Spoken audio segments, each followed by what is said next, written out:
As we explore the ancient empire of Rome, really one of the most iconic buildings is the Flavian Amphitheater.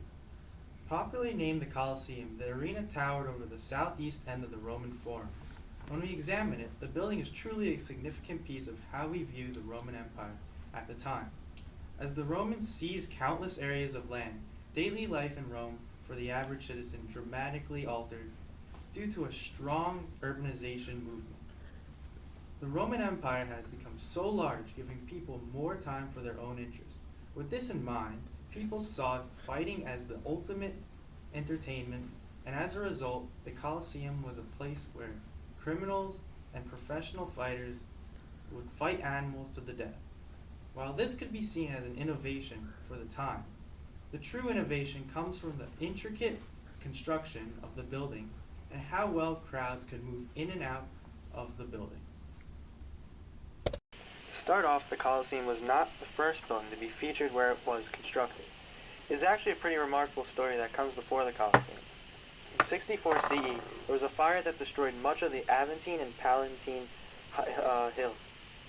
Following the fire, Emperor Nero wanted to build a massive palace where the fire had happened.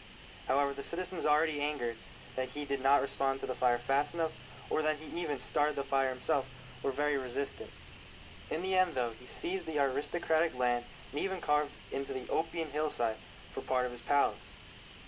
Turning to architect Severus and engineer Celer, Nero's palace, named the Domus Aurea, featured 140 rooms with ceilings up to 11 meters tall, along with 30-meter tall bronze statue of Nero as a sun god. Along with this, a circular banquet hall, which rotated day and night, used water pressure to drive it, and he also had rooms with waterfalls running down the walls. As you can see, while his palace was used for self-pleasure, it truly was an innovation that, if he used correctly, could have been monumentous for the empire. In the end, though, Nero would later commit suicide, and his building would be taken apart and would later be the site of the Colosseum, which uses the colossal side of his statue as the name for the building. Moving on to his successor, Vespasian, instead of building a pleasure palace for himself, he wanted to shore up his image by building one for the people. The Colosseum was able to hold 50,000 people, making it the largest amphitheater in the Roman world. However, with its size came careful planning to ensure stability. First, being built near a lake, it had to have drains to dispel water.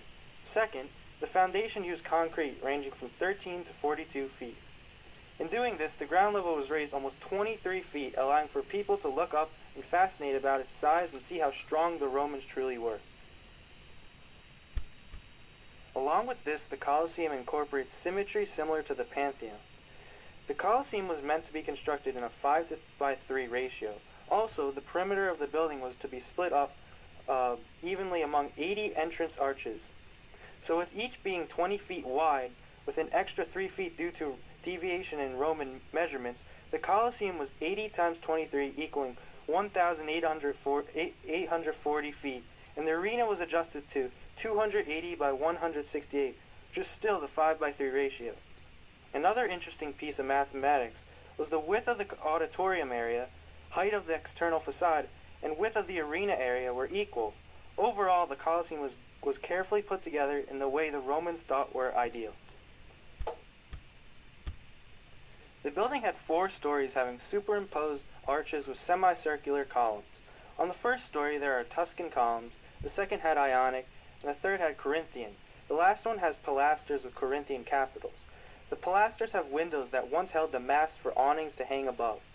The Colosseum was dressed in bronze shields on top, along with statues of gods and emperors between the arches. In order for spectators to get to their seats, they followed arches labeled 1 through 76 to enter inside. There were 4 grand entrances not numbered for royalty and important people.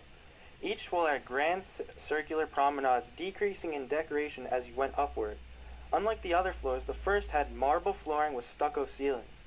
As the other amphitheaters suggest, the seats had 40 centimeters of width with 70 centimeters of legroom, not the ideal amount of space nowadays. Each level was separated by entrances and staircases, along with marble and iron dividers. The top section even had a 5-meter high wall. Based upon status in society, one would sit in certain spots. Women and the poor would be at the very top, while the bottom two sections contained the high-class males of society.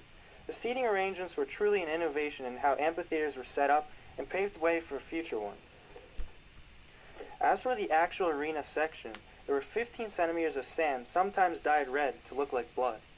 There were trapdoors to allow animals to leap dramatically onto the floor, along with winches and capstans to pull the animals up onto the floor. Surprisingly, the first fight was a sea fight with 1 meter of water on the floor. This suggests that the basement for fighters and animals would be put in later. As Priscus and Verus each lengthened the contest, and for a long time the battle was equal on each side. Repeatedly loud, shouts petitioned for the men to be released, but Titus followed his own law. It was a law to fight without shield until a finger was raised. He did what was allowed, often gave dishes and gifts, but an end was found to the equal division. Equals to fight, equals to yield. Titus sent wooden swords to both and palms to both. Thus, skillful courage received its prize. This took place under no prince except you, Caesar. When two fought, both were the victor.